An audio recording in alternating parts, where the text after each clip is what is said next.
Shalom Adonai, a paz do Senhor, meu amigo, meu irmão, minha amiga, minha irmã, Deus abençoe a sua vida, que oportunidade rica podermos estar aqui mais uma vez para dar continuidade à lição de número 4 do nosso primeiro livro de teologia do curso de bacharel em teologia livre. São 40 livros. Cada livro são 4 aulas. Nós estamos na quarta aula, na continuidade da quarta aula. Então hoje a gente finaliza o livro de teologia. E terminando o livro de teologia, que é esse livro aqui, ó, pessoal. Terminando este livro de teologia, nós vamos para uma outra matéria, ok? Nós vamos para uma outra matéria. Aqui na capa do livro está o currículo do curso, ok? Todas as matérias. Nós estamos na matéria de teologia, doutrina de Deus, e vamos para a matéria de cristologia ao final dessa aula. O próximo vídeo nós vamos falar sobre cristologia. Para você que não me conhece, eu sou o pastor, professor Rubens Santos. É um prazer poder estar aqui com você. E a aula de hoje está maravilhosa. Então, se você quiser e puder, pegue aí uma caneta, um papel ou um caderno para que você possa fazer suas anotações, ok? Se você quiser grifar alguns textos interessantes na sua Bíblia que lhe chamam a atenção, pode fazer. Nós temos aqui no canal Teológico Voz Profética um conteúdo totalmente ortodoxo, né?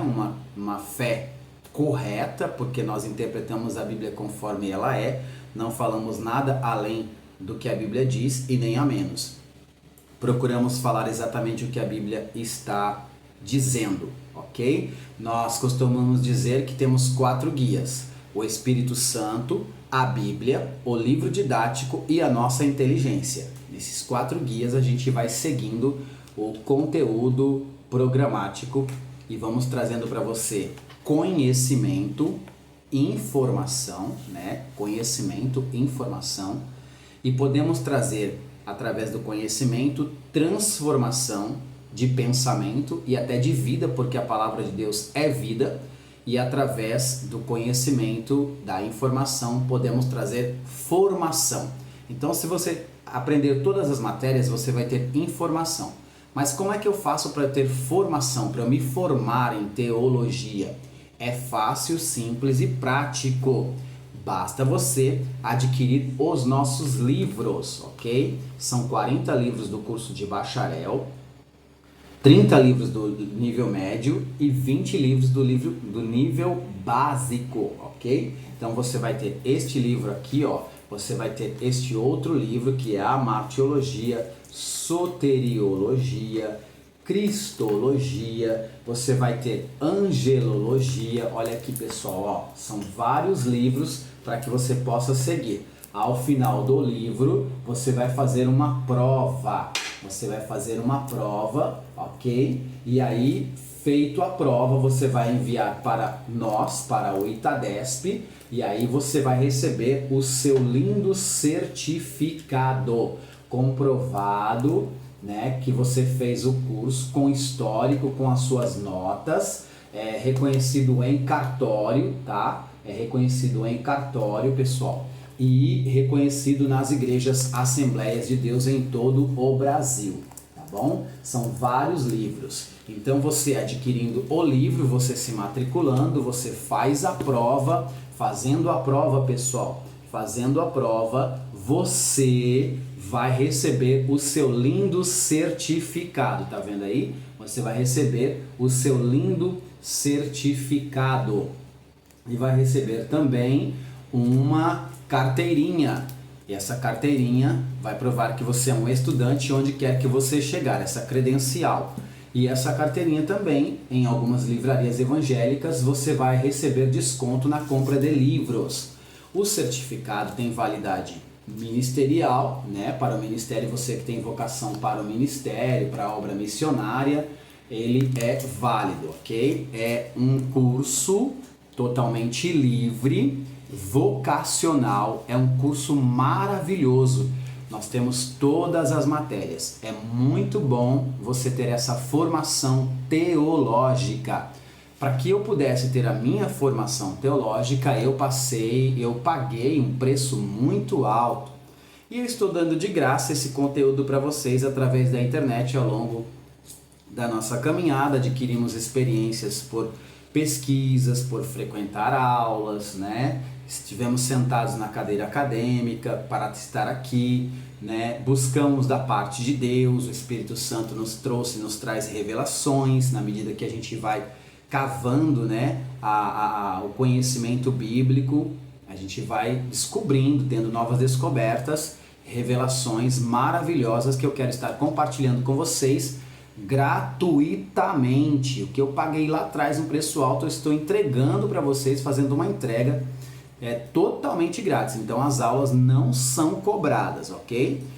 Caso você queira adquirir o livro para que você possa ter uma formação teológica, ter aí o seu certificado, daí sim tem um valor único cada livro, ok? Tem um valor único cada livro, e aí você entra em contato comigo pelo Zap no telefone que aparece aí na descrição. Entrando em contato comigo, aí a gente vai ver o que é que você quer e de que maneira que nós podemos ajudá-la. Você vai receber todos esses livros seguramente através do correio, onde quer que você esteja em todo o Brasil, ok? Nós, do canal Teológico Voz Profética e do Itadesp, temos vários alunos fora do Brasil, estamos em vários países, ok? Eu quero aqui agradecer a todos os inscritos, você que se inscreveu, muito obrigado, Deus abençoe. E você que se inscreveu, se faz sentido para você, se tem feito algum benefício às nossas aulas, compartilhe o máximo que você puder aos amigos, aos irmãos, nos grupos, para que outras pessoas sejam abençoadas através desse trabalho bíblico, teológico e abençoado. A nossa linha de pensamento é uma linha de pensamento arminiana, somos assembleanos, ok? E a nossa linha de pensamento é uma linha de pensamento pentecostal, ok? Nós seguimos aí as diretrizes da palavra de Deus, a linha de pensamento da palavra de Deus corretamente, na interpretação correta, conforme exige a hermenêutica, a exegese, né? E também seguimos os livros da CPAD, da Casa Publicadora das Assembleias de Deus no Brasil, ok? Então tá bom, vamos então para a aula, pessoal. Vamos pegar o nosso livro, nosso material didático, nosso conteúdo programático para hoje, a aula de teologia, a quarta aula. Nós vamos falar sobre, vamos ver aqui, nós vamos falar sobre antropomorfismo. Vamos falar sobre antropomorfismo, ok? E entre outras coisas. Nós começamos falando na aula passada, no vídeo passado, sobre a teofania de Deus. E sobre teofania falamos sobre quando Deus apareceu para Abraão, para Agar, para Jacó no Antigo Testamento, e ele se revela ao homem de forma antropomórfica na Bíblia, como tendo face, tendo mão, tendo braços, tendo olhos, tendo rosto e tendo cabelo, conforme está escrito lá em Daniel capítulo 7 e o versículo, vamos ver aqui, Daniel capítulo 7, versículo 9. Daniel capítulo 7, livro do profeta Daniel, que é um livro escatológico do Antigo Testamento. No capítulo de número 7, Daniel está entre os profetas menores e eles não são considerados maiores ou menores no sentido do seu ministério, mas no sentido de organização dentro do cânon para que eles pudessem ser colocados na Bíblia. Então foi separado os que escreveram mais, considerados como profetas maiores, e os que escreveram menos como profetas menores, no sentido literário, né? Não no sentido do seu ofício. Para Deus todos eles não tem um maior que o outro, não, todos foram servos do Senhor. Daniel capítulo de número 7, verso de número 9, está escrito: eu continuei olhando até que foram postos uns tronos, e o ancião de dias assentou. O seu vestido era branco como a neve, e o cabelo da sua cabeça como a limpa lã, e o seu trono chamas de fogo, e as rodas dele fogo ardente. Que visão maravilhosa, profunda, né? Que mistério que foi revelado e descortinado, grande mistério para Daniel, aqui no capítulo 7, versículo de número 9, mostrando que Deus, numa linguagem antropomórfica, ele tem cabelos, ok? É a maneira de Deus se revelar ao homem, para que o homem possa entendê-lo. Deus quer se revelar e quer ser entendido e compreendido pela mente humana. Ele quer essa aproximação para que ele tenha relacionamento, para que ele tenha comunhão e intimidade com o ser humano. Aqui, depois de Daniel capítulo 7, no livro de Números capítulo 12, versículo 8, leiamos a Bíblia, a palavra de Deus. Números capítulo de número 12, versículo de número 8, no Antigo Testamento. Números 12 e 8, a Bíblia fala sobre Deus e sua boca. Está escrito assim, Números capítulo 12 e verso 8. Boca a boca falo com ele, e de vista, e não por figuras, pois ele vê a semelhança do Senhor, pois não tiveste temor de falar contra o meu servo, contra Moisés. Então aqui Deus está dizendo que ele falava boca a boca com Moisés. Significa que Deus tem boca, Deus fala, o Eterno fala. O Eterno não é uma influência cósmica, eu já repeti isso aqui várias vezes e vou dizer. O Eterno não é uma influência cósmica, Deus é uma pessoa, nós já falamos isso em aulas anteriores. E Deus tem também, além de boca, conforme está escrito em Números capítulo 12, verso 8, que acabamos de ler, também você pode verificar em sua Bíblia aí, em Isaías capítulo 34, verso 16. Deus tem nariz, isso a gente vê em Salmos de número 18, é isso? Não, Salmos de número 18 e verso de número 8. Salmos de número 18 e verso de número 8, a Bíblia fala, o salmista diz que Deus tem nariz. Então vamos ver lá, Salmos 18 e verso 8. Do seu nariz subiu fumaça, e da sua boca saiu fogo que consumia, carvões se acenderam dele. Então veja que do seu nariz subiu fumaça, ok? Imagine aí, gente, que linguagem antropomórfica nós estamos vendo aqui no Antigo Testamento, na Bíblia Sagrada, provando e mostrando que Deus se manifesta para ser entendido pela mente humana como humano, né? De forma humana, como tendo ouvido, como tendo pés, nariz, boca, cabelo, olhos, braços, face, mão, né? E agora vamos para Naum, capítulo 1 e versículo 3. Naum, capítulo 1 e versículo 3. Vamos lá para Naum, livro do profeta Naum. Algumas pessoas até nem conhecem esse livro porque não passam por ele. O livro de Naum é pouco usado, se tirasse da Bíblia não faria falta para muitas pessoas, mas também é um livro, tanto quanto os outros, importante entre os 66 livros, e nós devemos lê-lo, aplicá-lo na nossa vida e no nosso dia a dia.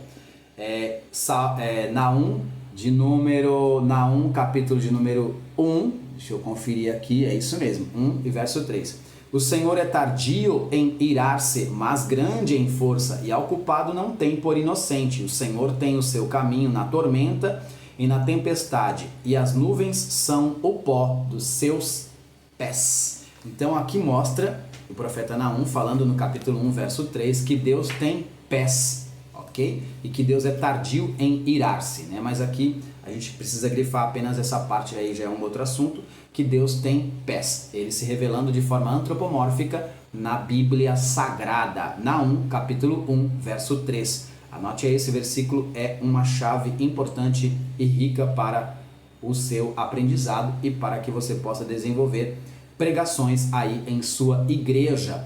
Você que não se inscreveu ainda, se inscreva agora mesmo no canal Teológico Voz Profética. Ative o sininho para que você possa ver todas as nossas postagens e também compartilhe o máximo que você puder, ao maior número de pessoas possível nos grupos, onde você puder aí, compartilhe nas suas redes sociais, para que outras pessoas sejam alcançadas por este conhecimento tão lindo, tão maravilhoso. Deus tem ouvido Isaías, capítulo 59, livro do profeta Isaías, é o profeta messiânico, é o profeta que mais falou a respeito da vida e da vinda de Jesus. No Antigo Testamento, profetizou cerca de 720 anos antes da vinda de Jesus, mostrando, dizendo que ele viria como o maravilhoso Deus forte, Pai da eternidade, príncipe da paz, né? Conselheiro.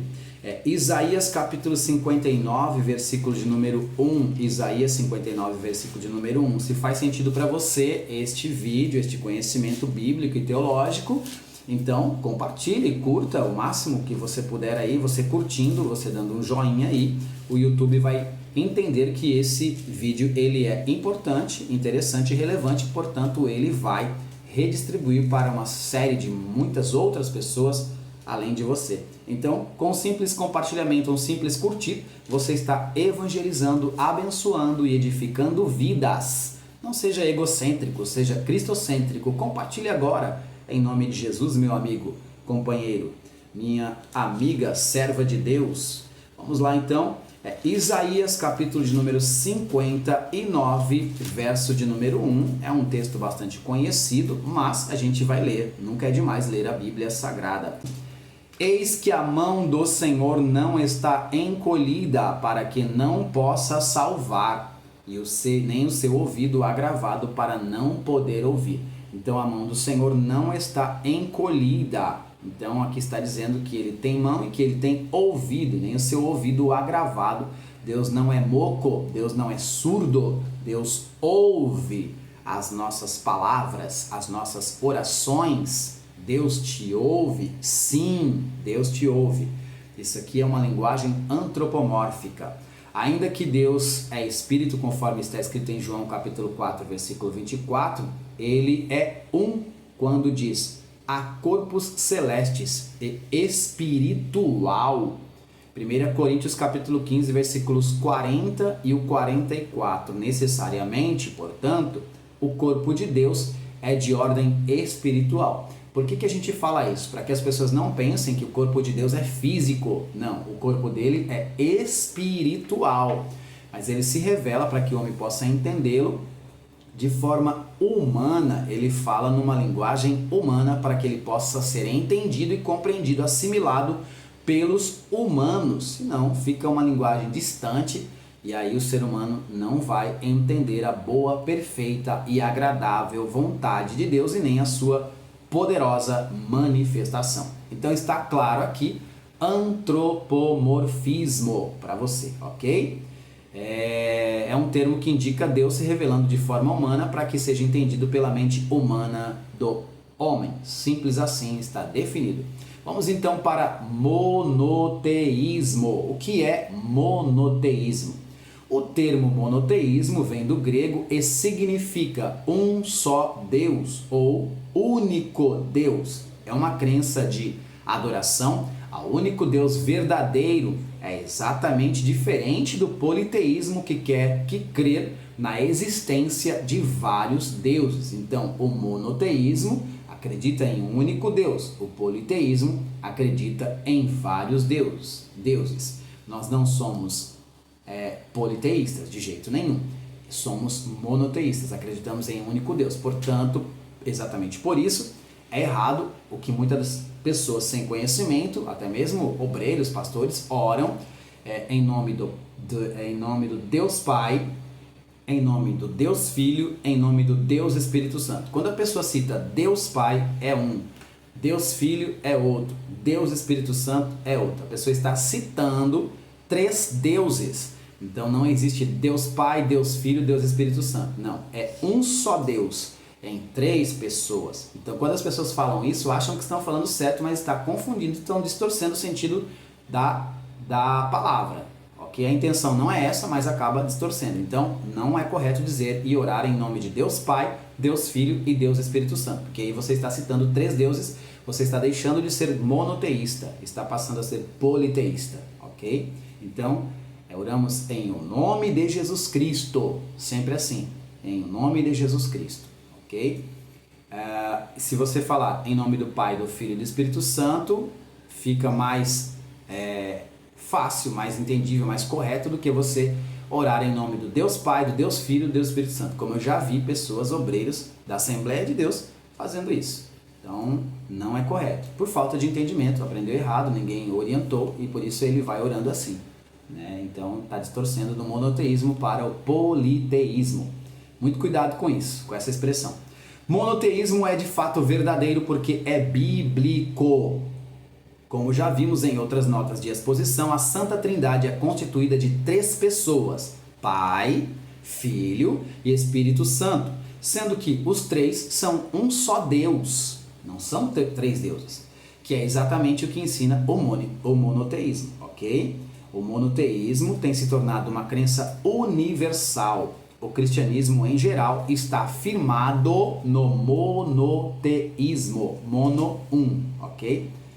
Monoteísmo. Então está definido aqui para vocês o que é monoteísmo. Agora vamos para a outra linha de pensamento a respeito de Deus, que é o politeísmo. O que é politeísmo? O termo politeísmo vem do grego e significa muitos deuses. Culto de muitos deuses era característico das religiões antigas e práticas e pratica-se ainda hoje em muitas terras pagãs o politeísmo.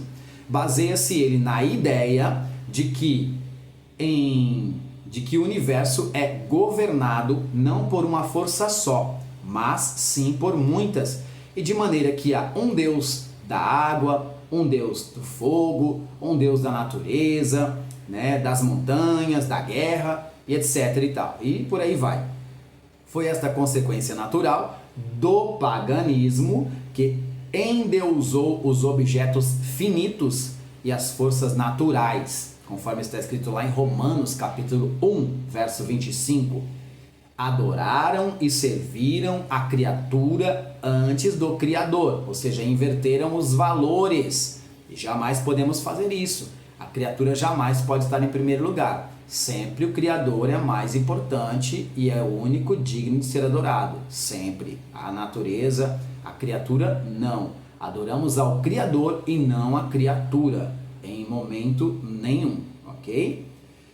Abraão foi chamado a separar-se do paganismo e a tornar-se uma testemunha do único verdadeiro Deus. Sua chamada foi o começo de missão de Israel, a qual era pregar o monoteísmo, o culto a um só Deus, ao contrário do politeísmo das nações vizinhas. O contrário do politeísmo das nações vizinhas. Então, Abraão era um adorador a um único Deus, Jeová, Yahvé, o Eterno, o Todo-Poderoso, e onde ele chegava no ambiente politeísta das nações vizinhas, que eram pagãs, que adoravam a vários deuses, ele levantava um altar ao Eterno, a Jeová, Yahvé, o Todo-Poderoso, e com isso ele apresentava o Eterno, o único Deus, ele apresentava o monoteísmo, mesmo sem usar essas palavras em sua época, ele já praticava o monoteísmo, que era adoração a um único Deus, chegando em culturas de povos que praticavam o politeísmo. Então, além de um adorador, Abraão era um missionário. Ele levava ao conhecimento das nações pagãs e vizinhas a manifestação, a existência de um único Deus. Amém? Ok? Se faz sentido para você, compartilhe essa aula para outras pessoas, para que elas sejam abençoadas. Compartilhe agora. Não seja egocêntrico, seja cristocêntrico. Compartilhe aí em nome de Jesus. Você vai ajudar fazer com que o canal cresça ainda mais. E eu quero que você vá mais longe, quero que você aprenda cada dia mais. Por que o pastor Rubens lê tanto o livro? Lê, fica lendo. Porque nós temos um conteúdo programático. O livro existe, né, para nossa informação e para a formação de quem não foi formado ainda. Existe um conteúdo programático que a gente precisa seguir para que você possa se formar aí em teologia, né, no básico, médio, bacharel, você que ainda não é formado. E você que já é formado, você vai ter uma informação a mais, além daquilo que você já tem, tá certo? Vamos lá então. Agora vamos para agnosticismo. Você que está aí com o livro, nós estamos na página de número 56. Estamos na página de número 56 e 57. Vamos falar sobre agnosticismo aqui agora, ok? Vamos lá então. Expressão originada de duas palavras gregas que significam não saber, nega a capacidade humana de conhecer a Deus, o agnosticismo. A mente finita, segundo o agnosticismo, não pode alcançar o infinito, declara o agnóstico.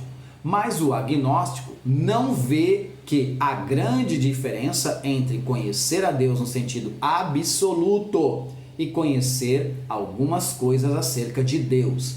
Não podemos compreender Deus, isto é, conhecê-lo inteira e perfeitamente, mas podemos aprender, isto é, ter uma concepção da sua pessoa. Podemos saber quem é Deus sem saber tudo sobre o que ele é, escreve o Dr. D.S. Clarke. Podemos tocar a terra, embora não possamos envolvê-la com os braços. Um menino pode conhecer a Deus, enquanto o filósofo não pode descobrir todos os segredos do Todo-Poderoso. Deu para você perceber aí a importância e a diferença entre conhecimentos de um e de outro, do menino e do filósofo, né? São conhecimentos diferentes sobre a mesma pessoa. As escrituras baseiam-se no pensamento de que é possível conhecer a Deus. Por outra parte, elas nos avisam que, por agora, conhecemos em parte, conforme está escrito em Êxodo, capítulo 33, Êxodo, Gênesis, Êxodo, o segundo livro da Bíblia, o livro da saída, né? Êxodo, capítulo 33, versículo de número 20, leiamos, sem preguiça, né? Deus não abençoa o preguiçoso e nunca é demais ler a Bíblia. Leiamos, vamos ler.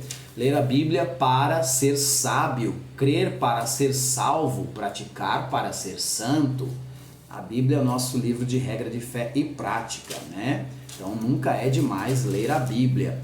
Êxodo capítulo 33, verso 20 diz assim: E disse mais, não poderás ver a minha face, porquanto homem nenhum verá a minha face e viverá. Êxodo capítulo 33, versículo 20. Grife aí na sua Bíblia, é muito importante este versículo. Você pode conferir na sua Bíblia também Jó capítulo 11, versículo 17, Romanos capítulo 11, versículo 33 e 34, e também você pode verificar na sua Bíblia 1 Coríntios capítulo 13, versículo 9. Primeira carta de Paulo aos Coríntios capítulo 13, versículo 9 ao 12, ok? Então, 1 Coríntios 13, 9 ao 12. Vamos ler aqui, vamos ver o que está escrito, né? É um versículo que combate o pensamento do agnosticismo. 1 Coríntios capítulo 13, versículos, versículos 9 ao versículo 12. Porque em parte conhecemos e em parte profetizamos, mas quando vier o que é perfeito, então o que é em parte será aniquilado. Quando eu era menino, falava como menino, sentia como menino, discorria como menino, mas logo que cheguei a ser homem, acabei com as coisas de menino. Então Paulo está falando aqui sobre a infância ou a infantilidade espiritual, infantilidade de conhecimento, né? Falta de maturidade. Ele fala sobre a imaturidade, né? Neófito, novato, no início, né? Então, quando eu era menino, ele reconhece, né, que ele falava como menino e ele sentia-se como menino e discorria como menino, mas logo chegou a ser homem, ou seja, amadureceu, né, chegou à maturidade de acordo com as experiências, com a vivência no dia a dia, com a leitura da Torá, né, com a experiência com Deus e com o Espírito Santo, né, com a revelação do Espírito Santo. Ele foi convivendo com esse novo conhecimento e ele acabou com as coisas de menino. Ele diz assim, ó, acabei com as coisas de menino, ou seja, acabou, deixei a meninice para lá, né? No entendimento eu amadureci. Versículo de número 12, porque agora vemos por espelho em enigma, mas então veremos face a face. Agora conheço em parte, mas então conhecerei como também eu sou conhecido. Então, nesses versículos que lemos aqui, está provado que é possível sim, nós, seres humanos, conhecer a Deus em parte. E isso já é o bastante e é suficiente para alcançarmos a comunhão com o Eterno e a nossa salvação. Então, isso aqui são algumas referências bíblicas que refutam o agnosticismo. Então fica aí definido para todos vocês, meus alunos, minhas alunas, meus irmãos, minhas irmãs, o agnosticismo, ok? Vamos então para uma outra linha de pensamento que é o panteísmo, seguindo o nosso livro de teologia, estamos na 4ª lição, ok? Esse aqui é o nosso livro de teologia, estamos na 4ª lição, estamos na página de número 56. O termo panteísmo é proveniente de duas palavras gregas que significa tudo é Deus. É o sistema de pensamento que indica Deus com o universo. Árvores, pedras, pássaros, terra e água, répteis e homens. Todos são declarados partes de Deus, vive e expressa-se a si mesmo através das substâncias e forças como a alma se expressa através do corpo. Esse é o pensamento do panteísmo, né? E Deus se expressa de várias formas, não é somente através da natureza, ele se expressa também através da sua palavra, da Bíblia Sagrada. Ele se comunicou com o homem e ordenou, designou que fosse escrito a sua vontade, né? Nos 10 mandamentos na tábua, né? No decálogo, na Torá, né? E enfim, toda a escritura que nós temos inspirada por Deus foi feita por determinação divina para que o homem se comunicasse com Deus e Deus o comunicasse com o homem. E a Bíblia toda é revestida de uma linguagem humana e rural, porque é um livro tão antigo quanto moderno, serve para todas as épocas, e quanto mais você entender a ruralidade, mais fácil você vai entender a Bíblia, ok? No século em que vivemos. Como se originou esse sistema? O que está em Romanos capítulo 1, versículos 20 e 23, desvenda este mistério. Então, Romanos capítulo 1, versículo de número 20 a 23. Romanos, vamos ver o que foi que Paulo ditou a Tércio, para que Tércio escrevesse. Muitas pessoas pensam que quem escreveu o livro de aos Romanos foi Paulo. Paulo não escreveu, Paulo ditou. Quem escreveu foi Tércio, você pode conferir isso no último capítulo do livro de aos Romanos. Paulo citou, Tércio escreveu, no capítulo de número 1, versículo de número 20 ao 23, que está escrito assim: porque as suas coisas invisíveis desde a criação do mundo, tanto o seu eterno poder como a sua divindade, se entendem e claramente se veem pelas coisas que estão criadas, para que eles fiquem inexcusáveis. Porquanto, tendo conhecido a Deus, não o glorificaram como Deus, nem lhe deram graças. Antes, em seus discursos se desvaneceram e o seu coração insensato se obscureceu. Coração insensato fala de sentimento vazio, ou sentimento, vamos dizer assim, inconsequente, delinquente, louco, nécio, né? fala de um sentimento de loucura. Essa é a palavra certa, né? Um raciocínio de loucura. Dizendo-se sábios, tornaram-se loucos, conforme está escrito no verso 22 de Romanos capítulo 1. E continuando a leitura, versos 23. E mudaram a glória do Deus incorruptível em semelhança da imagem do homem corruptível. E de aves, e de quadrúpedes, e de répteis. Paulo estava falando aqui sobre o panteísmo. Essa corrente filosófica existia a respeito de Deus ou da divindade, né, suprema na sua época.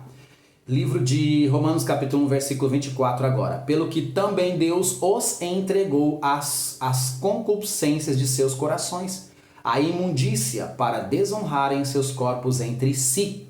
Ou seja, Deus percebeu que eles estavam num nível de rebeldia tão profundo, tão grande, que Deus os entregou à sua própria rebeldia, ok? Então, veja aí como que Deus trata as pessoas que adoram a criatura ao invés do Criador.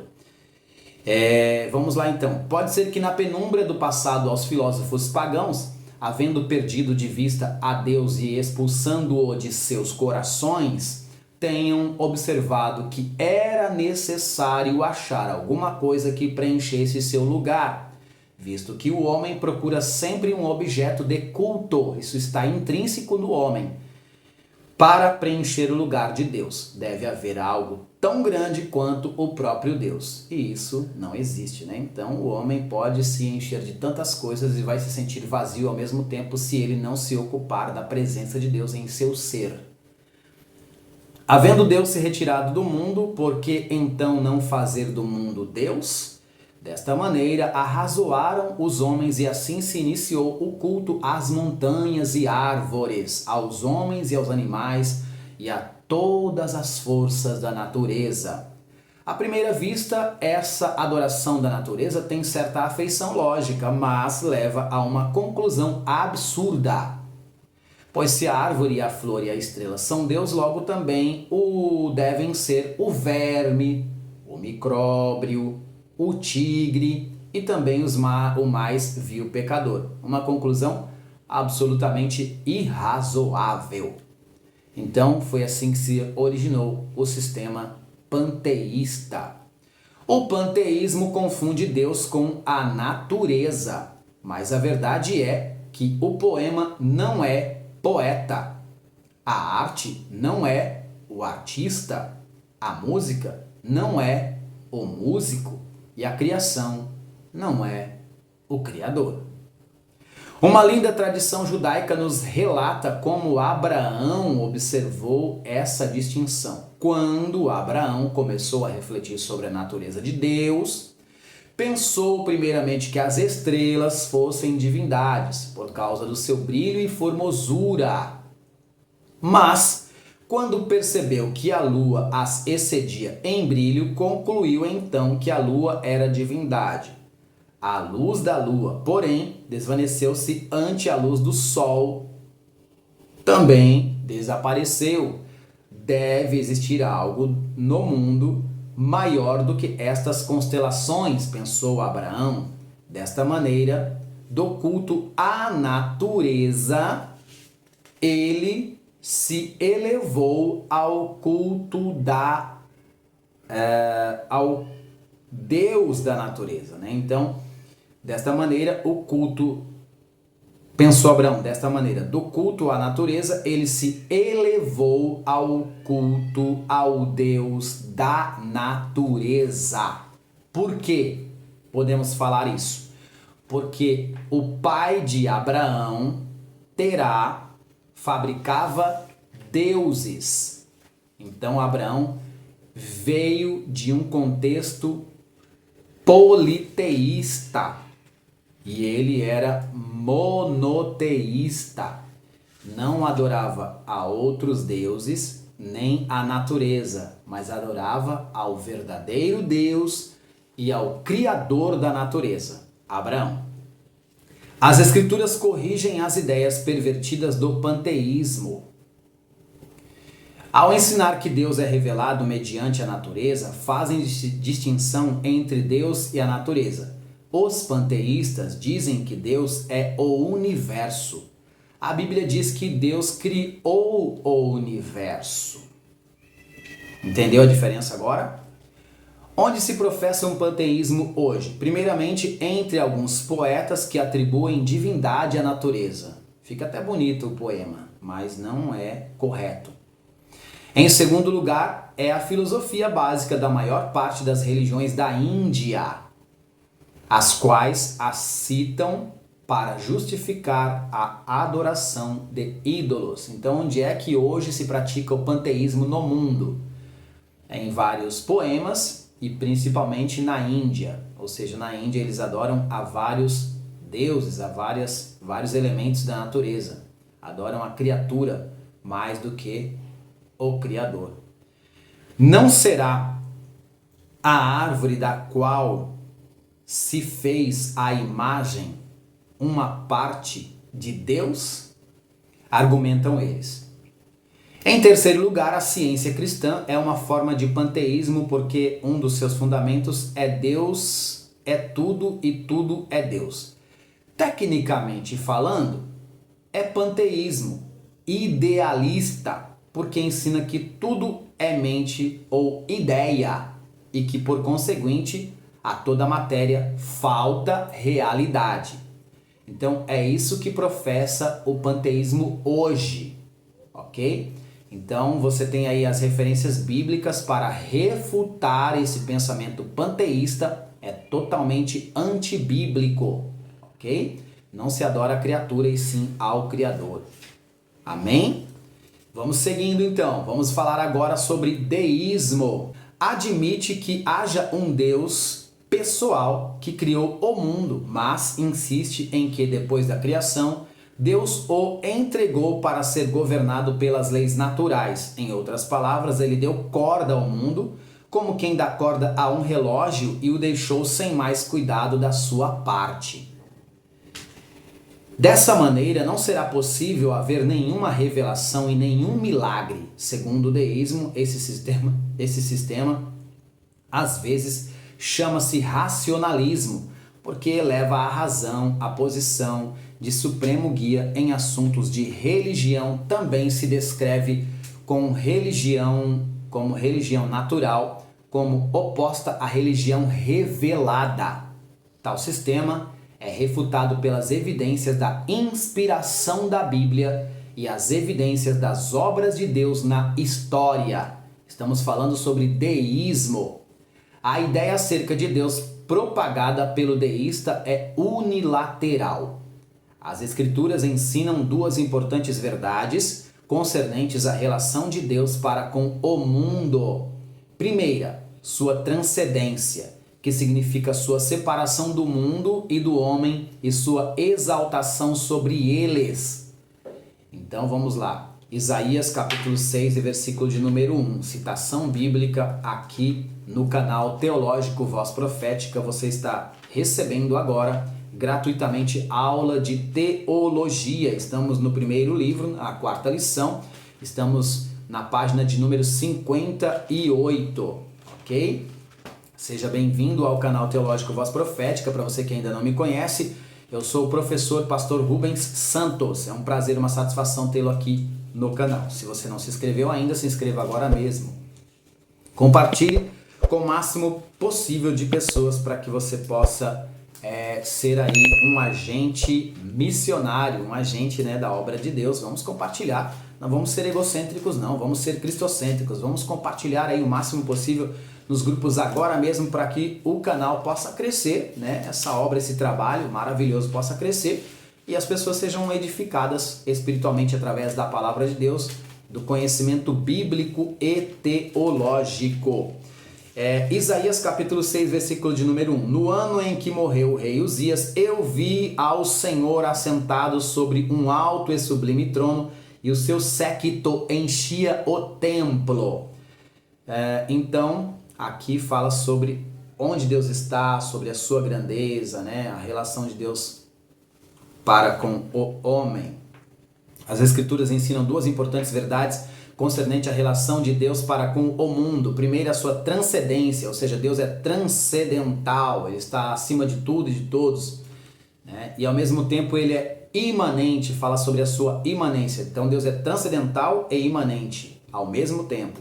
Ele tanto está lá como está aqui em nós. Ele é chamado pelo profeta Isaías de Emanuel, que traduzido é Deus conosco. Mais do que Deus conosco, é Deus em mim, Deus em nós. Somos templo do Espírito Santo de Deus. E Jesus disse: se as minhas palavras estiverem em vós e vós estiverdes em mim, tudo que pedirdes em meu nome, crendo, recebereis. Então, eu em Deus e Deus em mim. Simples assim, né? Então, isso fala de imanência. Deus é transcendental e é imanente ao mesmo tempo. Está lá e está aqui. Está lá e está aí, dentro de você.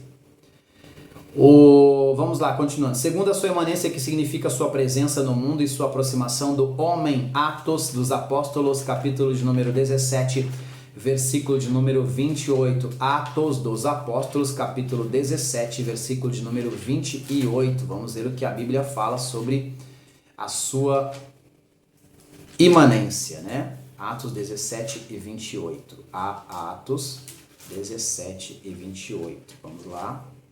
Leiamos a Bíblia Sagrada, a Palavra de Deus. Porque nele vivemos e nos movemos. Olha aí, tá vendo?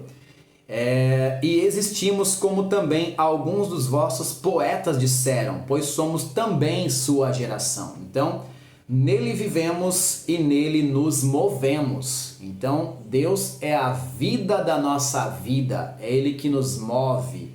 É Ele que nos comove, que nos remove de um lugar para o outro, de uma situação para outra. É Ele que está dentro de nós, no nosso corpo, alma e espírito, na nossa mente, no nosso intelecto, no nosso ser. Ele que está no âmago, no profundo da nossa alma, né? Então Ele é imanente, Ele é transcendental, está lá, mas ao mesmo tempo está atuando aqui agora em nós, através do Espírito Santo, da sua palavra. Efésios capítulo de número 4, versículo de número 6, falando sobre a imanência de Deus. Então, vamos lá, Efésios capítulo 4, versículo de número 6. Efésios, na carta que o apóstolo Paulo escreve à igreja de Éfeso, aos Efésios, capítulo de número 4, versículo de número 6. Vamos lá, encontrei 4 e 6 de Efésios. Um só Deus e Pai de todos. Então o Pai não é seu, não é meu somente, Ele é nosso, né? Jesus disse: Pai nosso. Quando vocês forem orar, orem Pai nosso, porque o Pai é nosso. Então, um só Deus e Pai de todos, o qual é sobre todos e por todos e em todos. Quando ele fala em todos, fala sobre imersão. Ele está imergido dentro de nós. Ele está instalado como um software instala no computador dentro de nós.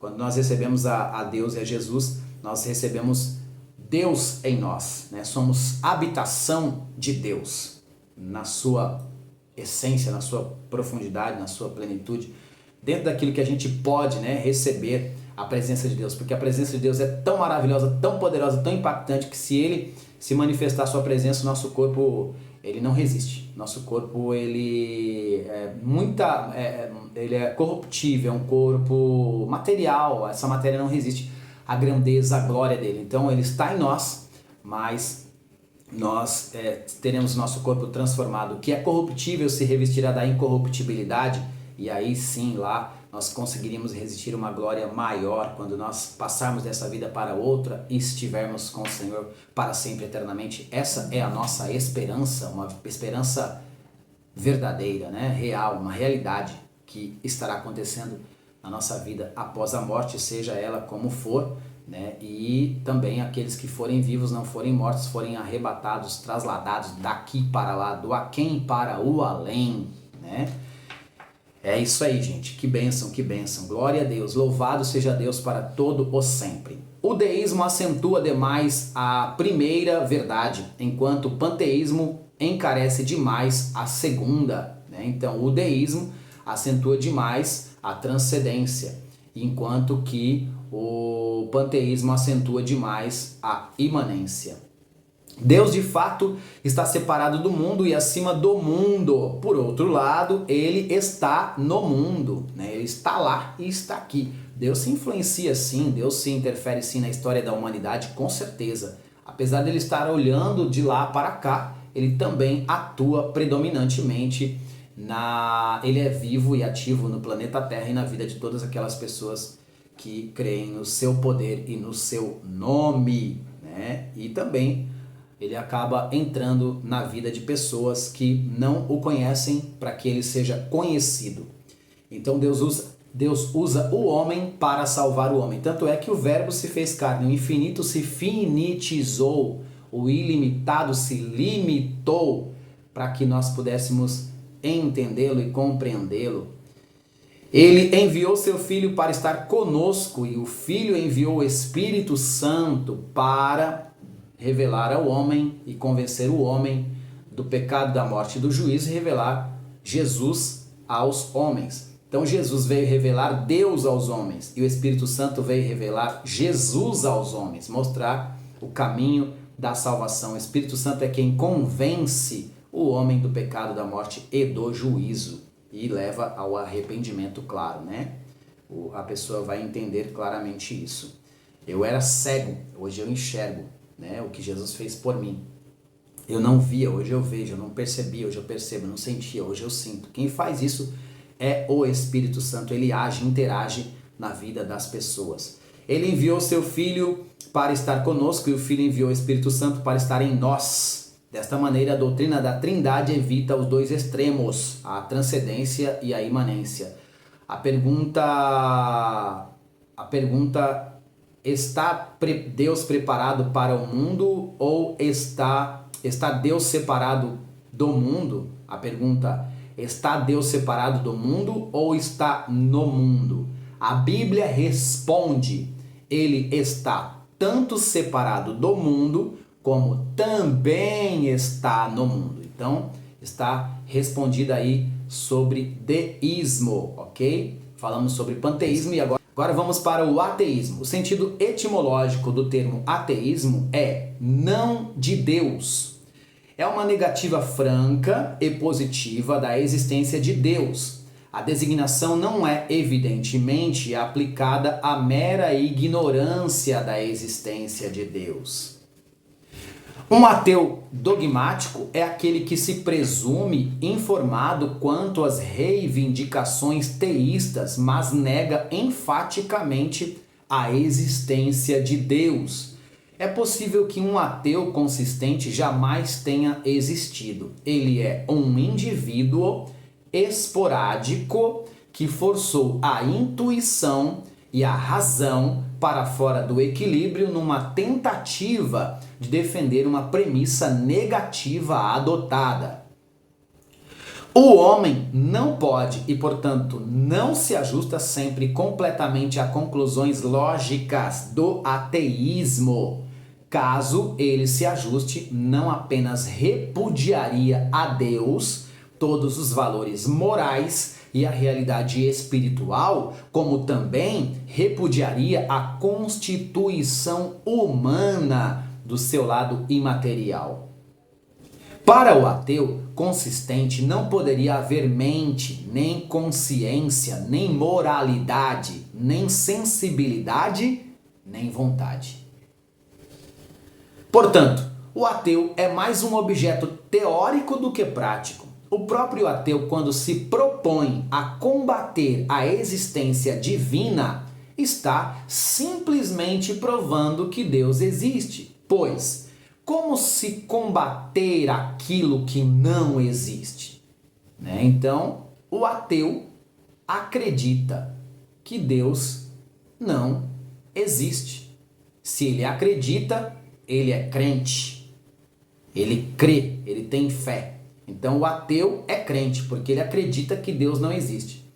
Mas o fato dele acreditar que Deus não existe, Deus não deixa de existir por causa disso. E o fato dele combater que Deus não existe é uma prova de que Deus existe, porque ninguém pode questionar algo que não existe. Ok? Então está claro aí sobre o ateísmo. o ateísmo por si só se responde. Nessas palavras que a gente acabou de citar. E tem um salmo, né? Tem um salmo muito importante que ele diz assim: diz o nécio no seu coração, não há Deus, né? Diz o nécio no seu coração, não há Deus. Esse salmo, ele diz que o ateu é nécio, ou seja, nécio é sem juízo, não tem noção do que está falando, né? Então, diz o nécio em seu coração, não há Deus. A Bíblia chama o ateu de louco, de doido, sem juízo, né? Como é que a pessoa pode afirmar que Deus não existe, né? Então, Deus existe sim, Ele é poderoso, Ele é maravilhoso, Ele é grandioso, né? E a sua glória Ele não dá a ninguém. Salmos de número 53. Salmos de número 53. Está escrito: disse o nécio no seu coração, não há Deus. Então a Bíblia chama o ateu de nécio, ou vamos falar assim, doido. Doido. A Bíblia chama o nécio, o teísta de nécio, o ateu de nécio. Ok? Então vamos lá? Salmos 53. Disse o nécio no seu coração, não há Deus. Que fala quando o ímpio nega a existência de Deus e se corrompe. Salmos 53. Disse o nécio no seu coração, não há Deus. É assim que a Bíblia trata o ateu. Trata de nécio, sem juízo, sem noção. Uma pessoa que diz que não há Deus, ela não tem noção daquilo que ela está falando, por mais que ela ache que tenha noção. A Bíblia o trata como nécio ou louco. Vamos falar então agora sobre materialismo. O materialismo nega qualquer distinção entre a mente e a matéria. Afirma que todas as manifestações da vida e da mente, todas as forças, são simplesmente propriedades da matéria. O pensamento é secreção do cérebro, como a bilis é secreção do fígado. O homem é apenas uma máquina, são alguns dos pensamentos prediletos dos materialistas. O homem é simplesmente um animal, declaram eles, pensando que isto poderão extinguir o conceito generalizado acerca da superioridade do ser humano e do seu destino divino. Essa teoria é tão absurda que quase não merece refutação. No entanto, em dezenas de universidades, em centenas de novelas, olha aí, cuidado com as novelas, né? Cuidado com as novelas. E de muitos outros modos, discute-se e aceita-se a ideia de que o homem é animal e máquina, que não tem responsabilidade por seus atos e que não existe o bem nem o mal, que isso é invenção, que isso daí é balela. Então, cuidado com essa teoria absurda. Para refutar esse erro, vamos observar. Estamos falando sobre materialismo. A nossa consciência nos afirma que somos algo mais do que matéria, que somos diferentes das árvores e das pedras. 1 grama de bom senso, neste caso, vale mais do que uma tonelada de filosofia. Conta-se que Daniel O'Connell, orador irlandês, certa vez se encontrou com uma velha irlandesa temida por sua linhagem causticante e seu vocabulário blasfemo. O orador, no encontro com a velha, cobriu-a com verdadeira salva de termos trigonométricos e disse assim: "Você, miserável romboide", gritou ele. "Você, hipotenusa, sem escrúpulo. Todos que a conhecem sabem que você guarda um paralelogramo em sua casa. E assim, Por diante continuou ele, até que deixou a pobre mulher confusa e perplexa. Da mesma maneira, os filósofos modernos tentariam assustar-nos com palavras ostentosas, fabulosas, enfeitadas, né? Da mesma maneira, os filósofos modernos tentariam assustar-nos com palavras ostentosas. Mas o erro não se transforma em verdade somente porque se expressa com palavras multissilábicas, né? Com palavras hilariantes. Não. O erro não se transforma em verdade pela maneira expressa, numa linguagem de oratória, de retórica, polida. Não. A experiência e a observação demonstram que a vida procede unicamente de vida já existente e, por conseguinte, a vida que existe neste mundo teve sua causa e vida idêntica. Nunca se deu um caso em que a vida procedesse de substância morta. De jeito nenhum. Há alguns anos, certos pesquisadores cientistas concluíram que haviam conseguido esse fenômeno, mas, ao ser descoberta a presença de micróbios no ar, a sua teoria caiu por terra. A evidência de uma inteligência superior e desígnio no universo refuta o materialismo cego. Na hipótese de que o homem seja apenas máquina, mesmo assim, a máquina não se faz por si mesma. Ou seja, alguém criou a máquina, existe alguém maior do que a máquina. A máquina não produziu o inventor, mas o inventor produziu a máquina. Então não podemos ignorar o Criador de jeito nenhum e não deixar de nos responsabilizar por aquilo que fazemos. O homem será cobrado por tudo aquilo que ele faz, sim. Existe o mundo espiritual. O mal do materialismo está no fato de que destrói os fundamentos da moralidade. Pois se o homem fosse apenas máquina, então não seria responsável por seus atos. Para tirar a sua responsabilidade pecaminosa perante Deus. Consequentemente, não podemos tratar de nobre ao herói, nem de mau homem vil, pois não é capaz de agir de outra maneira. Portanto, um homem não pode condenar outro como a serra circular não pode dizer a guilhotina. Como você pode ser tão cruel? Qual é o antídoto para o materialismo? Fica aí a pergunta e a resposta. O antídoto é o Evangelho. Boas novas, palavras de Jesus Cristo, pregado com demonstração e poder do Espírito, acompanhado de sinais.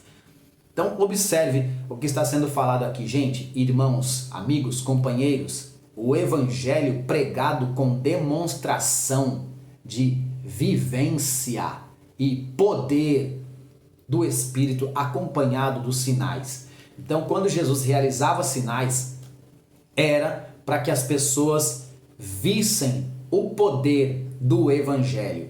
Então, milagres, sinais e maravilhas são efeitos do Evangelho na vida de alguém que se dispõe a ser usado por Deus. Você que é pastor, você que é presbítero, você que é diácono, você que é pregador da palavra de Deus, que prega o Evangelho.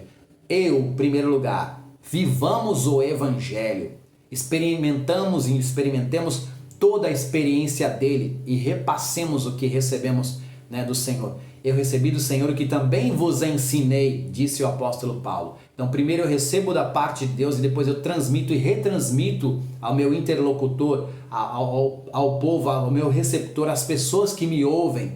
Então, só pode falar de Deus quem tem Deus. Então, para você falar de Deus, você precisa estar cheio da palavra, cheio do conhecimento, cheio do Evangelho, cheio da Bíblia, cheio do Espírito Santo, cheio de Deus, para que você possa orar e acontecer, pregar e acontecer, para que o seu ministério seja um ministério de sinais, de operação do Espírito Santo, refutando o materialismo. Como que vamos refutar o materialismo? Pregando o Evangelho poderoso, vivo, correto, o Evangelho do Senhor Jesus Cristo, com demonstração de poder do Espírito acompanhado de sinais. Estes sinais seguirão os que crerem. Então quando você orar, ore crendo, porque a sua parte é orar. Quem vai fazer o milagre é Deus. Então não ore pensando como isso vai acontecer. Ore porque o efeito, a realização, o efetuar é de Deus. Está escrito, porque Deus é o que opera em vós, tanto o querer como o efetuar. Então deixe Deus trabalhar na sua vida, deixe Deus te usar. Seja vaso de Deus, instrumento de Deus na vida das pessoas. Pregue com poder, com entusiasmo, com garra, com ênfase, com vontade, com inspiração. Pregue com amor, pregue com vivência, com relacionamento, com experiência com Deus. Pregue mais, ore mais, jejue mais, consagre mais, para que quando você pregar aconteça milagres e tudo para a glória de Deus. Que o seu ministério seja um ministério de poder, seja um ministério de sinais e de maravilhas. Depende só de você, porque Deus tem tudo isso disponível para mim e para você. Então dê lugar para Deus, deixe Deus te usar, deixe de ser tímido na fé, deixe de ser tímido ministerialmente, seja ousado, arrojado, seja forte, seja valente, seja atuante, seja predominante na manifestação dos dons espirituais, na ministração da palavra de Deus. Faça isso com muita alegria, com muito prazer, com muita categoria. Faça isso como sendo alguém que faz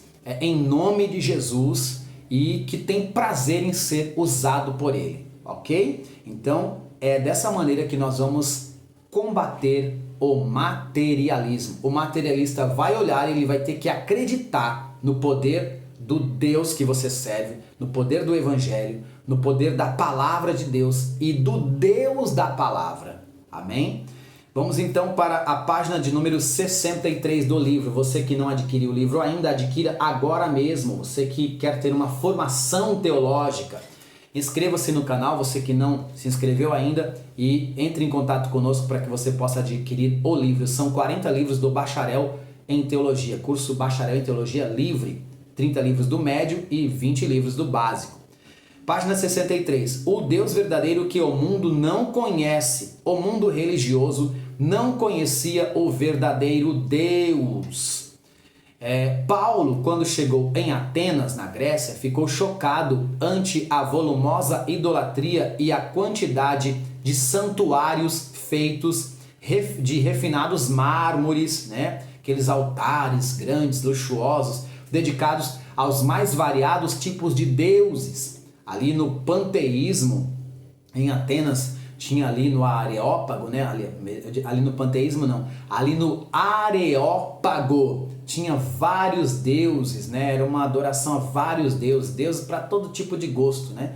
Eram tantos deuses que parecia mais ali um cemitério de tantos deuses, de altares de mármore, Deus da terra, Deus do sol, Deus da sabedoria, Deus disso, Deus daquilo, vários deuses. Paulo chegou nesse ambiente. Em Atos dos Apóstolos, capítulo de número 17, Atos, capítulo de número 17, vejamos o que a Bíblia diz lá no versículo de número 26. Atos 17 e 26 não, Atos 17 e 16. Atos 17 e 16. Leiamos o que está escrito, ok? Em Atos dos Apóstolos, capítulo 17, versículo 16, está escrito assim. Vamos lá. Atos 17 e 16. Enquanto Paulo os esperava em Atenas, o seu espírito se comovia em si mesmo, vendo a cidade tão entregue à idolatria. Enquanto Paulo os esperava em Atenas, o seu espírito se comovia em si mesmo, vendo a cidade tão entregue à idolatria. Paulo, conhecendo, tendo encontro com o verdadeiro Deus, sendo um adorador do verdadeiro Deus, ele queria propagar o máximo possível no mundo da sua época a respeito desse Deus, dessa experiência que ele teve, mostrar ao mundo esse Deus.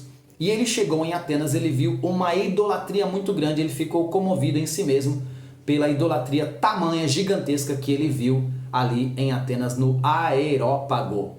E quando nós servimos a Deus e vemos as pessoas na idolatria, nós devemos ter esse sentimento, né, de querer passar para essas pessoas o conhecimento do verdadeiro Deus. Então nós precisamos conhecer, dominar a fé que professamos, conhecer de Bíblia, para que a gente possa mostrar a verdade através das Escrituras a essas pessoas que estão tão cegas, levadas pela idolatria e não estão adorando o verdadeiro Deus, estão sendo enganadas e cegas espiritualmente. E através da Bíblia Sagrada, da Palavra de Deus, a gente vai abrir os olhos dessas pessoas, a gente falando a palavra, né, ministrando como interlocutores, como agentes, né, missionários, agentes do reino de Deus aqui na terra. A gente vai falar a palavra de Deus e essas pessoas vão passar a ver, a enxergar a realidade do mundo espiritual. Então Deus quer usar você para que várias pessoas saiam da idolatria e venham para adorar o único e verdadeiro Deus. Seja você um instrumento de Deus, permita que Ele use o senhor, a senhora, meu amigo, minha amiga, meu irmão, minha irmã. Então, Atos capítulo 17, verso 16, Paulo em Atenas e seu discurso no Areópago. Você pode ler com facilidade em sua casa aí, onde você está, com a sua Bíblia, com muito mais tranquilidade, para que você possa entender a profundidade desta leitura, que citamos apenas um versículo, Atos 17, verso 16. O Areópago localizava-se entre o mercado e a Acrópole, possivelmente na colina de Marte, em Atenas. Ali, as pessoas constantemente atrás de novidades, costumavam discutir religião e filosofia. Era um costume deles discutirem novas ideias. Não foi diferente naquele dia singular. Paulo, após observar a dedicação daquele povo à idolatria, pôs-se a falar de Jesus. Olha, ele viu uma oportunidade de falar de Jesus e de sua ressurreição. Quando ouviram aquele diferente discurso, os inquietos e argutos filósofos epicureus e estoicos resolveram inquirir o apóstolo a respeito daquela incisiva e estranha doutrina. Então, para muitas pessoas, a doutrina bíblica é estranha, mas elas precisam conhecer a verdade, e é através de você, de nós, né? Na verdade, tanto os habitantes quanto os visitantes de Atenas eram incansáveis na busca de novas ideias e conhecimentos.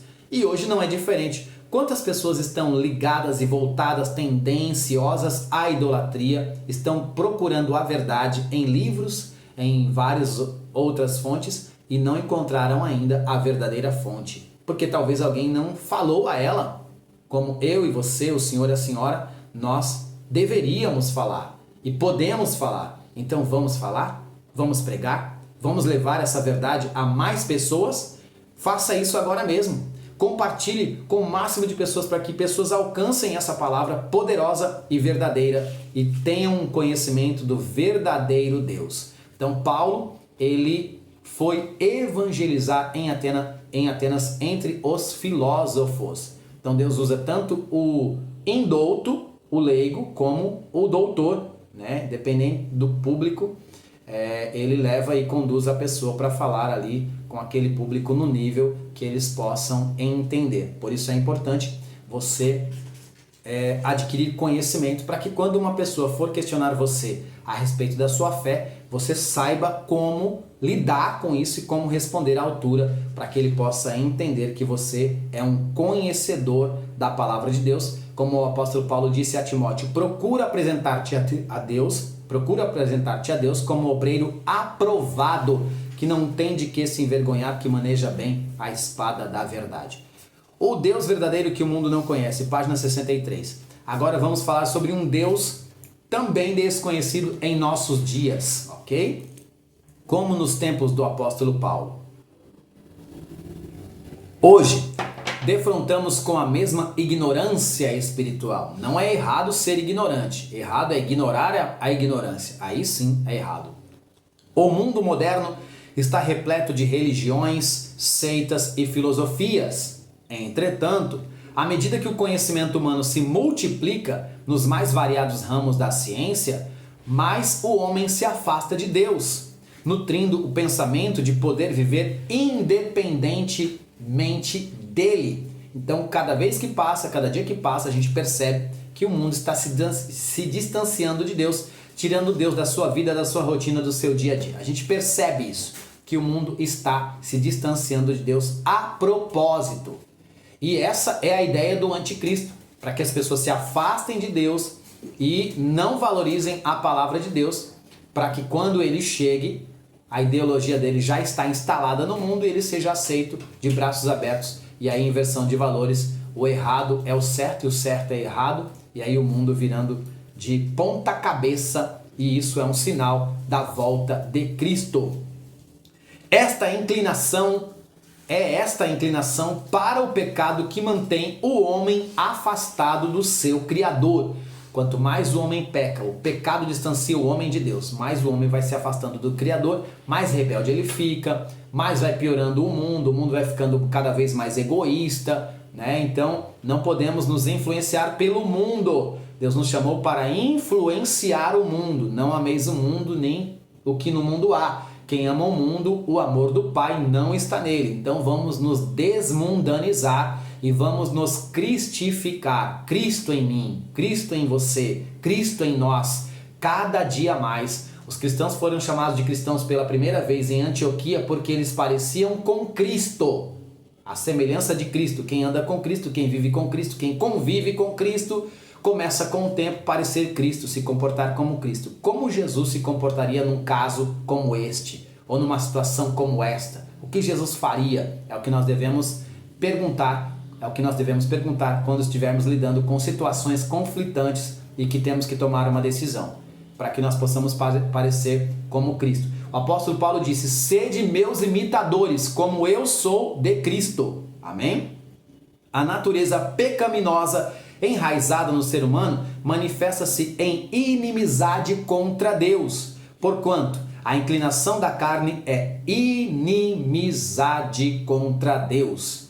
Romanos capítulo 8, verso 7. O Todo-Poderoso, através do seu Filho, manifestou-se ao mundo em carne para condenar as obras da carne e reconciliar a humanidade consigo mesmo. Romanos capítulo 5, versículo 10. Então Jesus veio reconciliar o homem, veio trazer o homem à reconciliação, ok? Trazer a humanidade para si, porque o homem se separou, o pecado separa o homem de Deus, né? Então ficou um abismo entre Deus e o homem, o Criador e a criatura. Jesus Cristo é a ponte, Jesus Cristo é a porta, Jesus Cristo é o acesso, Jesus Cristo é o caminho que leva o homem a Deus. Isso todos nós sabemos, não é verdade?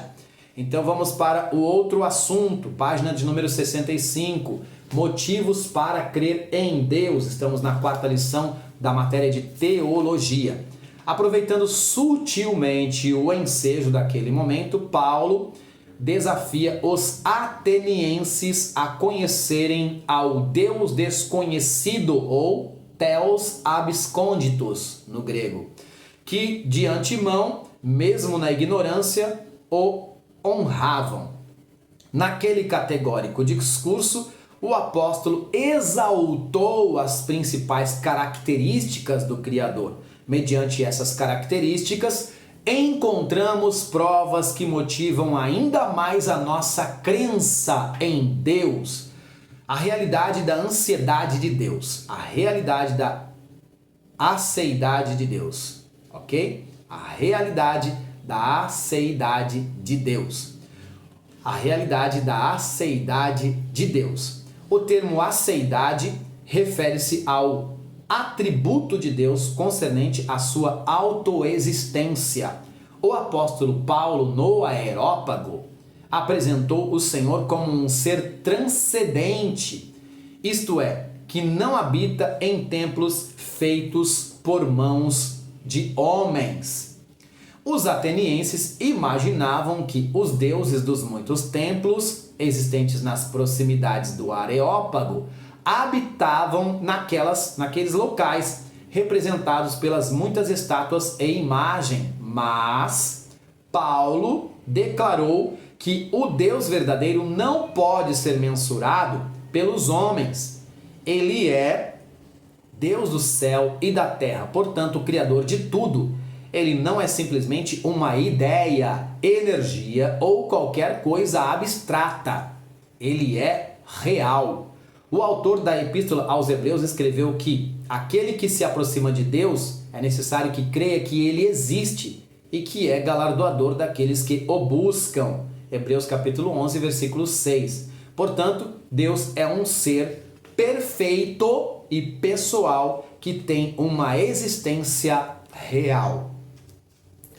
A prova do desígnio de todas as coisas criadas. Um dos motivos para crermos na existência de Deus é o fato de que todas as coisas existentes têm uma razão de ser, uma finalidade.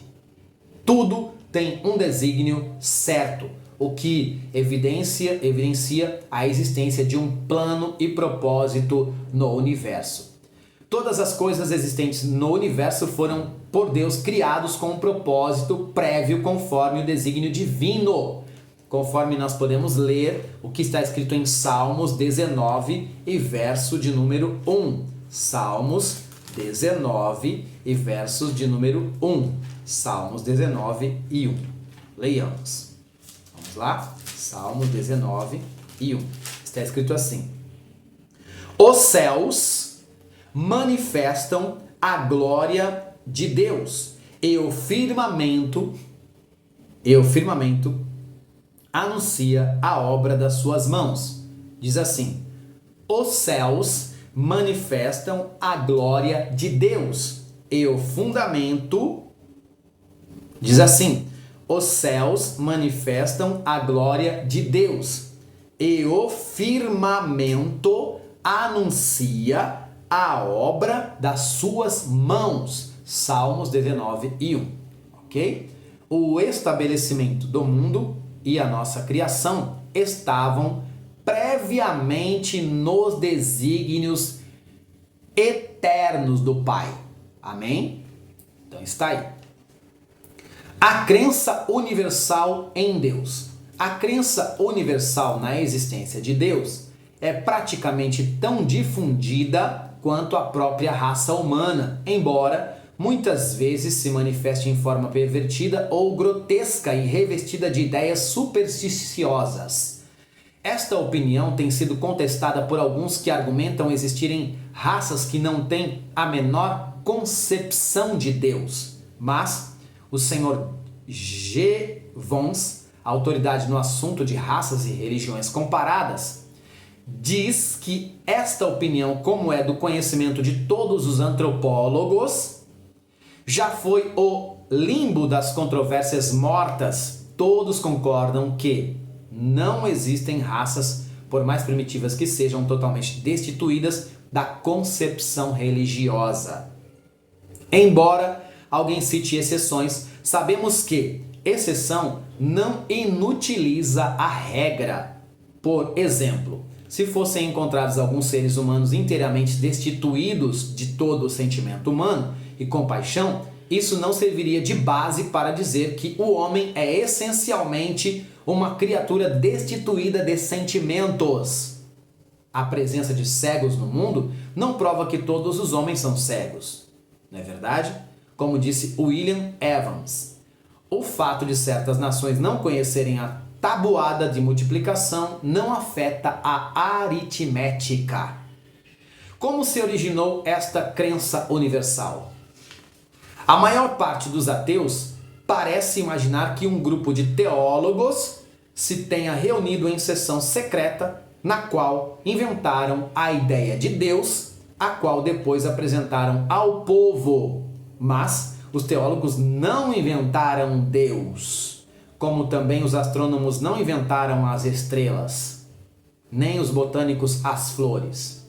É certo que os antigos mantinham ideias erradas acerca dos corpos celestes, mas esse fato não nega a existência dos corpos celestes. E visto que a humanidade já teve ideias defeituosas acerca de Deus, isso não implica que existe um Deus acerca do qual podiam ter noções errôneas, ok? Ou seja, isso implica que existe um Deus acerca do qual podiam ter ideias errôneas. Este conhecimento universal não se originou necessariamente pelo raciocínio, porque há homens de grande capacidade de raciocínio que também negam a existência de Deus.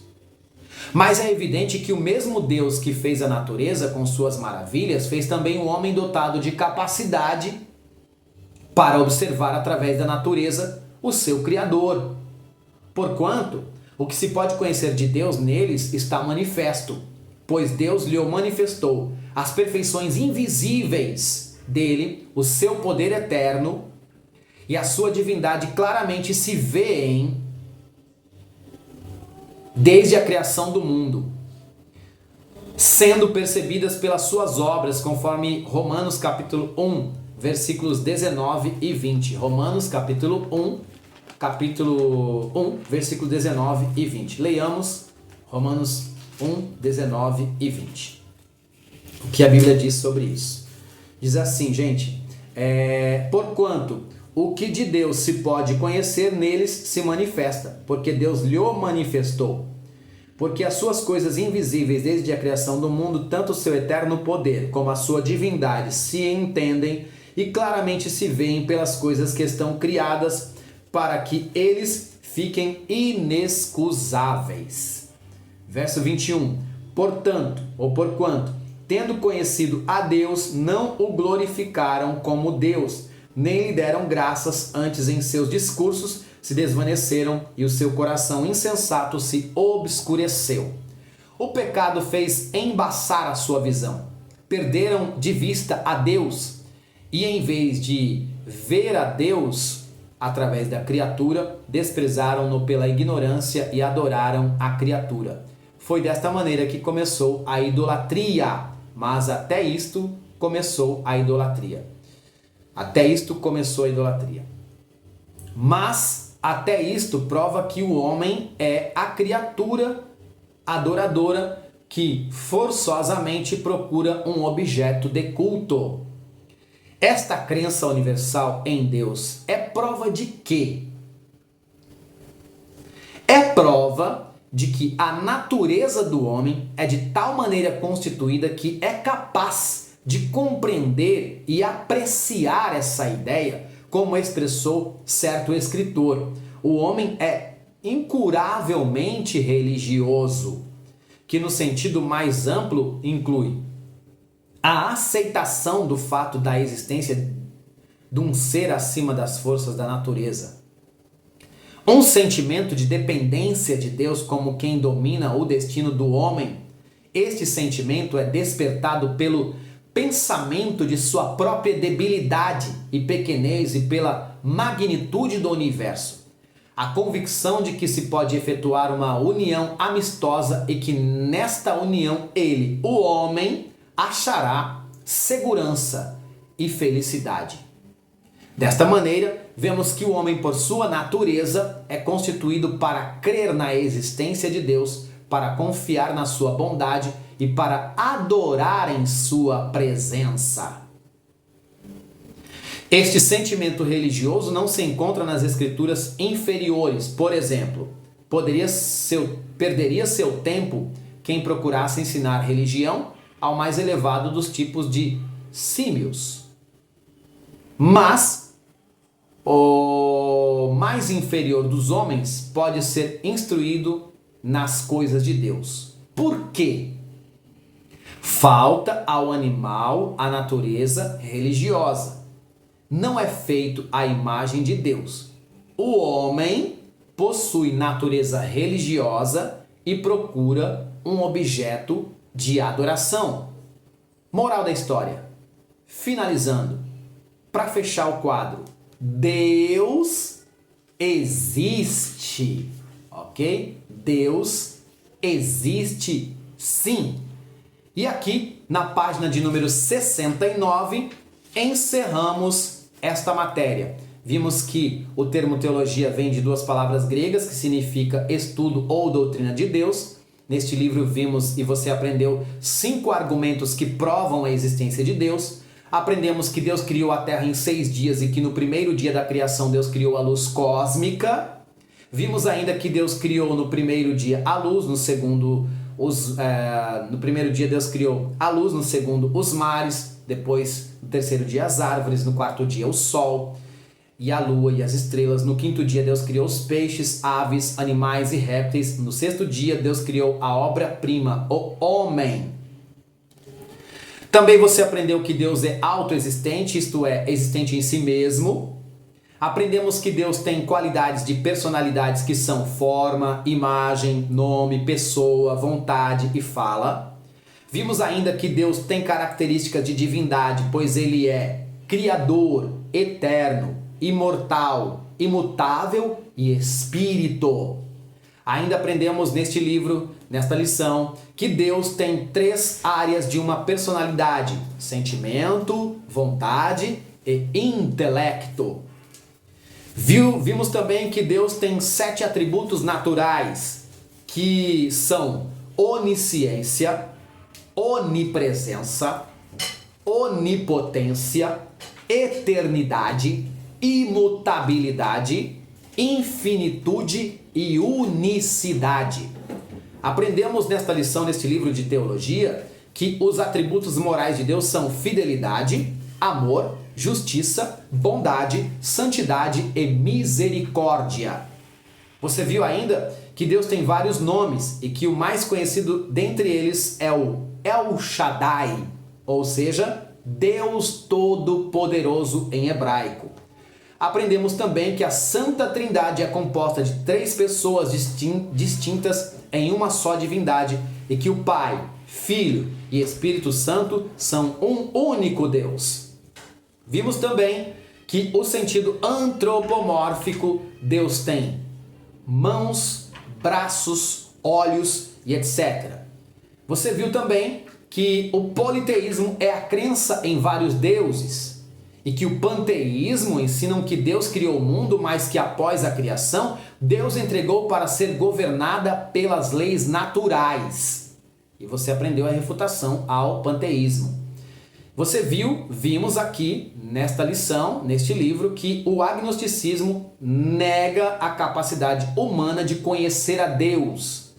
Aprendemos que o materialismo ensina que o homem é simplesmente um animal e etc. Você aprendeu também que a crença universal em Deus tem sido confirmada tanto pela Bíblia como pela arqueologia.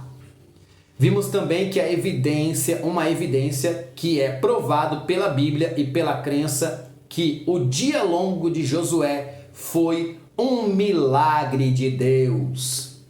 Ainda vimos que nos dias do apóstolo Paulo, em Atenas, o verdadeiro Deus era desconhecido e ainda hoje, em nossos dias, muitos não o conhecem. Muitos ainda não o conhecem. Para finalizarmos, vimos que um dos motivos para crermos na existência de Deus é o fato de que todas as coisas existem, têm uma razão de ser e uma finalidade. Então fecha aqui o livro de teologia, foi encerrado, esta é a 4ª aula, então finalizamos a matéria de teologia. Você que não tem o livro recebeu informação, e se você não é formado por nenhuma instituição ainda em teologia e quiser se formar para tanto, é necessário que você, claro, se você quiser, você adquira estes livros, tá? São os livros do curso básico, do médio, do bacharel e do bacharel em teologia, ok? São 20 livros do básico, são 30 livros do médio e são 40 livros do bacharelado, ok? Nós estamos aqui finalizando o primeiro livro e agora nós vamos entrar na matéria de Cristologia. Vai ser demais, a próxima aula vai ser maravilhosa. Você que não adquiriu ainda, gente, os livros, adquira agora mesmo, tá bom? Adquira agora mesmo. Todos estes livros vão chegar em sua casa pelo correio de uma maneira muito segura, muito simples e muito prática. Em poucos dias você vai receber na sua casa todos os livros, ok? Aqui tem 10 livros, mas você vai receber quantos livros você quiser. Você pode receber 20 livros, 30 livros, quantos livros você quiser, ok? Você vai ler o livro, você nas suas horas de folga, se você tiver de férias melhor ainda, você vai ler o livro e aí você vai fazer uma prova, ok? Você vai fazer uma prova. Feito a prova, você vai enviar para nós, para o Itadesp, e você vai receber ao final a conclusão, lendo todos os livros, o seu lindo certificado, ok? E aí o certificado reconhecido em cartório, né, em todo o território nacional, reconhecido nas igrejas Assembleias de Deus em todo o Brasil, e você vai ter aí o seu certificado de bacharel em teologia, ou do curso médio ou de básico, e vai ter também a sua credencial, tá bom? Dentro de alguns dias eu vou mostrar para vocês aqui também o certificado e a credencial. Vou imprimir para mostrar para vocês, tá certo? Então está aqui, ó, adquira agora mesmo o seu livro, é uma bênção, um material didático excelente numa linguagem simples e prática para que você possa se formar em teologia através do canal teológico Voz Profética com o pastor e professor Rubens Santos. Compartilhe o máximo que você puder nos grupos para que as pessoas possam conhecer este trabalho maravilhoso. Compartilhe agora mesmo, não deixe de compartilhar não. Você que não se inscreveu, se inscreva agora mesmo. Você que já se inscreveu e ainda não ativou o sininho, ative o sininho agora mesmo para que você fique sabendo das próximas aulas assim que eu postar. E também compartilhe para que outras pessoas possam saber do nosso trabalho, tá bom? Vai ser um prazer, uma satisfação, uma honra, né, ter você conosco se formando através do curso teológico Voz Profética e através do nosso material. Vai ser uma bênção. Que Deus abençoe a sua vida, que Deus abençoe seu ministério, que Deus abençoe a sua família. E eu quero encerrar essa live dizendo o seguinte: que Deus nos livre da covardia que teme novas verdades, da preguiça que aceita meias verdades, do orgulho que pensa em saber toda a verdade. Eu aprendo com você, você aprende comigo e juntos nós aprendemos. Conheçamos e prossigamos em conhecer ao Senhor. Shalom Adonai. Deus abençoe, a paz do Senhor e até a próxima aula.